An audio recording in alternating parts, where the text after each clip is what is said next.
benefits of spinal articulation, at least what I've experienced. I want to share that with you. So most of us human beings, at least most humans in my circle, have experienced a sore low back.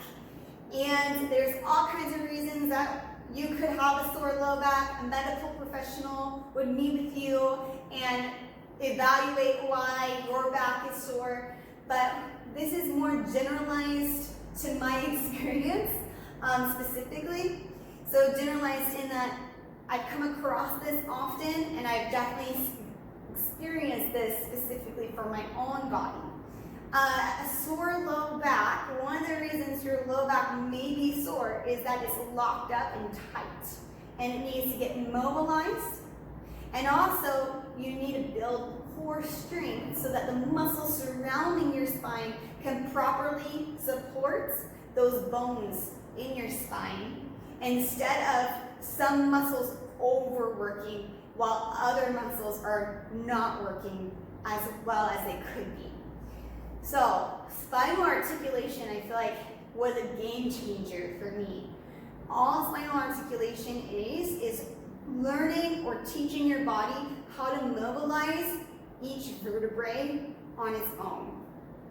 So you would see spinal articulation in a Pilates mat class with something as simple as the roll down, which the roll down, all that is if you're standing, you articulate through each vertebrae, you roll down, and you articulate through each vertebrae, and you roll back up. I'm not going to show the full version right now, because the one I want to really get to show you an example of is the teaser, and why I like using spinal articulation on the teaser.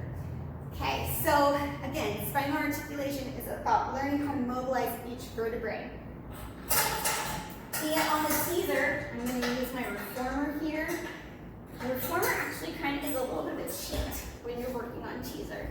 But it's nice because it really tells you, gives you some feedback, and helps you find what you need to pull in deeper. So, as a prep for a teaser, I would bring clients into this rounded C curve position on the reformer. In some ways, it doesn't feel like much for some people when you're doing it. For others, it feels like a ton of work. It just depends on what your core strength already is. So for some people, this might already feel like a huge stretch in the low back. For some people, they're like, what? This is a stretch? I don't feel anything. So already, everybody's going to have a different experience just with this. Now, what I experienced with spinal articulation here, it is, what I see is some people tempted to just flat back, or not really flat back, but hinge back. And so they're not really changing the shape of their spine. They're just hinging back and hinging back up. Now, of course, my core is working because my core is supporting around my spine, but I'm actually getting a lot of work in my hip flexors by just hinging at the hips and hinging back up.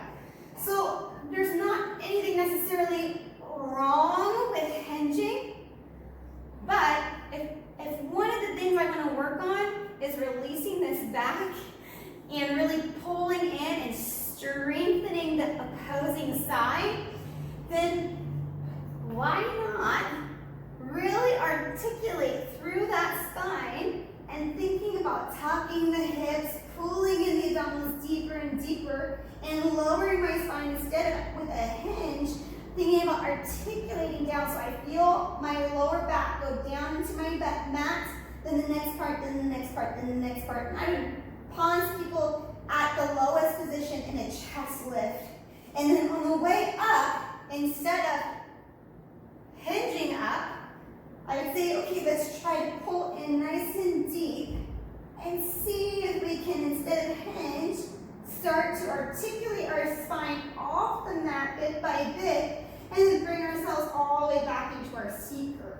So there should, hopefully you can visually see that there's a difference between hinging down, hinging up, versus trying to pull in the opposing side, really scooping in the abdominals, getting that low back to touch down into the mat, and then the next vertebrae. For me, my low back, right in there, I can feel right here, the next vertebrae doesn't want to go down by by itself. So I have to really scoop in to get that next vertebrae to go down, and then the next one, and then I'm going to pause in a chest lift position. And then I'm going to pull in nice and deep, and I'm going to try to get each little vertebrae without compromising my shoulders, hopefully.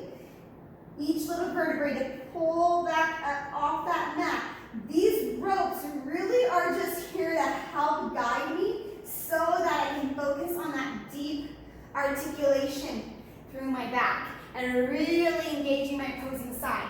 So to build into this next part, so I always see sometimes people trying to do teaser here and flat back, flat back, flat back, flat back, and then, or the legs moving all around.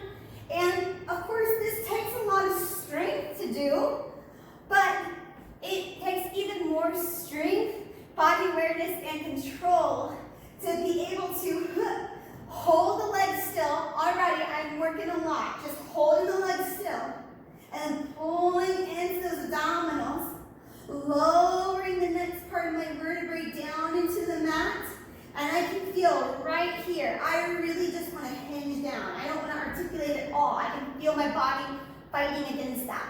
So I'm thinking tap, tap, tap, tap, tap. Try to find that next vertebrae. Oh, there it is. And then go down into my chest lift.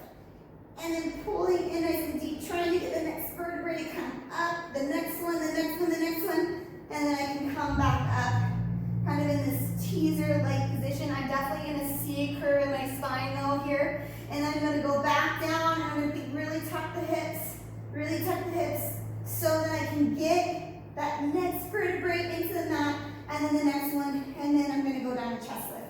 And I'm going to peel that back off. Now in many ways, if I just hinge down, hinge up, and I don't focus on that articulation, visually, it probably doesn't look much different than the articulation I was just showing you. But for me, I'm really practicing that mind-body awareness and trying to feel that next vertebrae go down, that next vertebrae to go down. As a teacher, as I'm watching, as an instructor, as I'm watching, I'm really watching the abdominals scoop in, and I'm trying to see if the spine is looking flat and dropping down with multiple vertebrae or not. Yeah, I will say it is kind of a tricky one to find sometimes, because sometimes it can be so slightly different. Again, if I'm in that teaser position, just for fun, I'll torture myself a little bit more here. So if I'm in this teaser position, I'm keeping my legs really still, and I'm trying to articulate down through that spine. I really have to scoop in my low abdominals, find that back, and then scoop back in, bring myself back up to my high point. I'm going to hold my high point here. But here I am just hinging. Hinge down, hinge up. Still challenging work.